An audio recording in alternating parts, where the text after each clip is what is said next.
desde criança, para mim o carnaval era palhaçada. Pronto, palhaçada.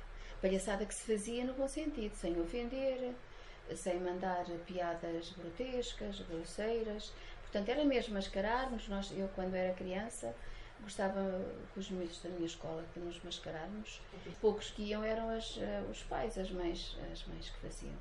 A minha mãe naquela altura improvisava assim uma coisa, uma saia preta.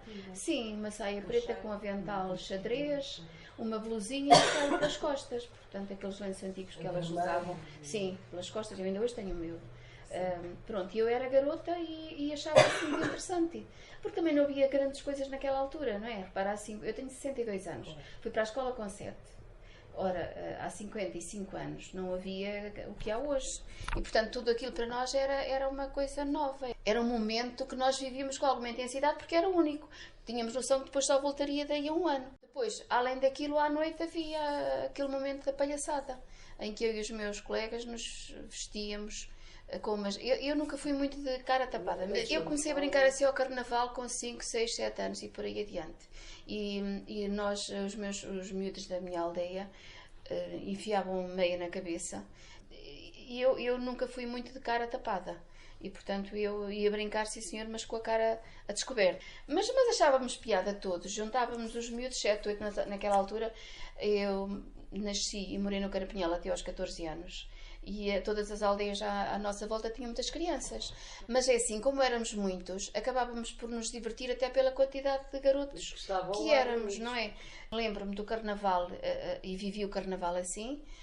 Ouvia falar a geração dos meus pais, mas isso eu já não tenho muita memória, porque mesmo quando eu era criança não se fazia muito.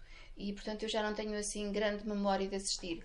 Mas lembro-me que antigamente viviam a época do Carnaval, antes do Carnaval, a Quinta-feira das Comadres, as 2 semanas antecedentes, com partilhas, juntavam-se num determinado sítio, com um funil que servia de microfone, e depois dividiam pelas pessoas da aldeia, diziam, fulano deixa-nos isto, aquilo, outro, tará. Eu recordo-me que nunca me saiu tenho memória de algumas coisas, mas estas nunca me saiu da memória, de ouvir comentar, não é que eu tivesse assistido, mas até porque isto era feito sempre muito de noite, já assim bastante tarde.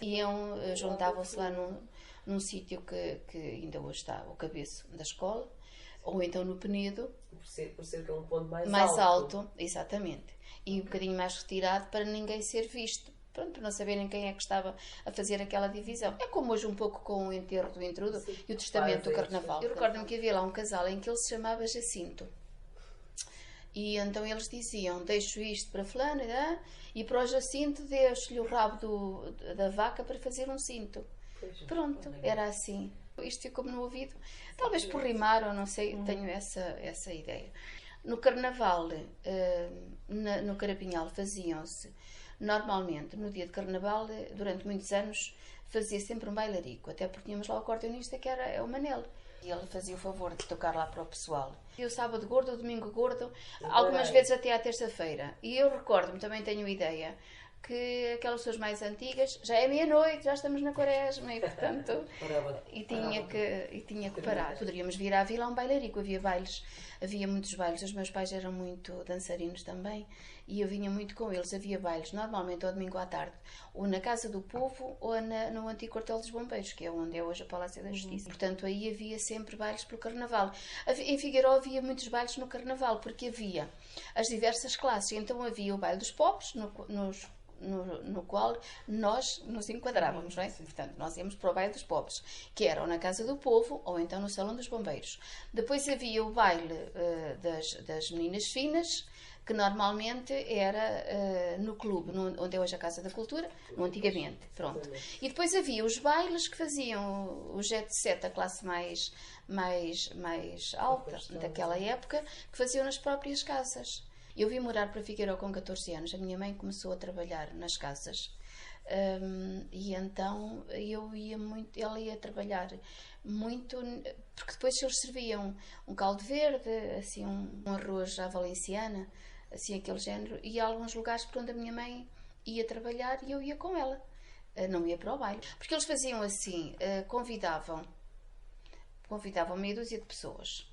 E chamavam aquilo na época, eles eram convidados, mas chamavam um assalto. Era assim que eles caracterizavam, digamos. E depois juntavam-se 4 ou 5 pessoas, 4 ou 5 famílias, numa determinada casa. E faziam como nós fazemos hoje, levavam uma sobremesa. E a dona da casa já sabia que tinha que fazer o caldo verde, ou tipo um arroz à valenciana. Depois as pessoas levavam, contribuíam também com um bolo, um arroz doce, assim, uns salgadinhos. E faziam um convívio e uma festa ao longo do serão. E depois, naquele dia, por exemplo, se isto fosse... na quinta-feira ou na quarta da semana antes do Carnaval, ou à sexta ou ao sábado, diziam assim, olha, então agora tal dia vamos fazer um assalto na tua casa. E pronto, eram as pessoas que diziam, não estavam à espera de ser convidadas. Agora davam-se por convidada. Eu dizia assim, olha, agora hoje estamos aqui, amanhã vamos fazer um assalto em casa da Sílvia. E a Sílvia nem podia dizer que não. Pronto, atenção que isto era o que eu presenciava. Eu assisti a alguns na casa dos falecidos Machados, onde a minha mãe trabalhou 30 e tal anos, e portanto, e nestes dias a minha mãe ia sempre trabalhar, como é lógico, e eu ia também com ela, e ajudar a levantar a louça suja, ajudar a pôr mesas, ajudar a lavar louça, pronto. E na casa da dona Adília Barreiros e em Aspas, a Cristina, a filha e os filhos fizeram muitos bailes assim, muitos encontros assim, na casa do Antero Barreiros, no Paço, e da dona Isabel também. Portanto, estes são alguns dos sítios por onde eu passei. Estas são as memórias que eu tenho, porque muitas vezes eu estava e ouvia. Olha, então água tal dia na tua casa. Eu recordo, nunca fui, mas recordo-me de ouvir falar que iam na casa do Dr. Manuel, também, na casa do falecido Abreu, do ex-presidente, lá em cima no Ribeiro Travesso, e outros lugares, mas estes são os que eu me recordo, porque eram pessoas que estavam nos sítios onde eu também estava, e lembro-me. Hoje não, há uns anos atrás as coisas felizmente mudaram muito para melhor em alguns aspectos, nomeadamente em termos de sociedade, mas antigamente havia muito aquela divisão, tu és pobre, não podes chegar a nós. Eu felizmente não fui muito marcada por isso, e portanto as meninas nem se poderiam atrever a ir a um baile que houvesse na casa do povo.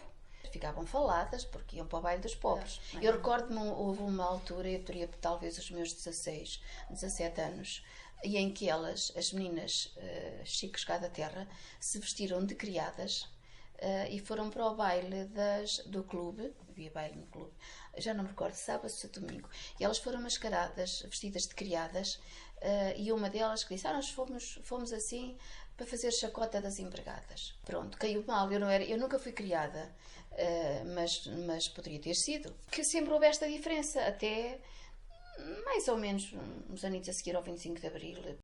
Havia muita gente, portanto, na aldeia, na altura, as portas estavam sempre abertas, não é como hoje, tem que estar tudo fechado a 7 chaves, não é? As portas estavam abertas. E então, eu recordo-me que às vezes estávamos muito bem sossegados na nossa casa e nem dávamos para a porta a abrir.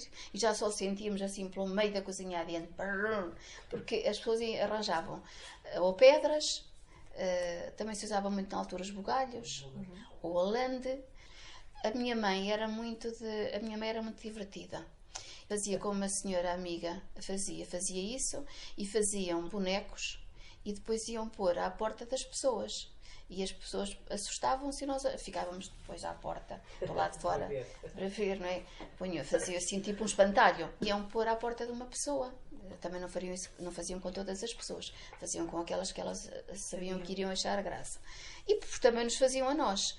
E depois nós ficávamos ali um bocadinho à espera que ou viessem fechar a porta, ou outras vezes até depois ia uma de nós chamar para a pessoa vir à porta, a pessoa depois abria a porta e eu mandava assim um grito porque via o boneco, assustava-se, não havia luz, gostava muito de mascarar, gostava de me vestir e ir com eles para a palhaçada.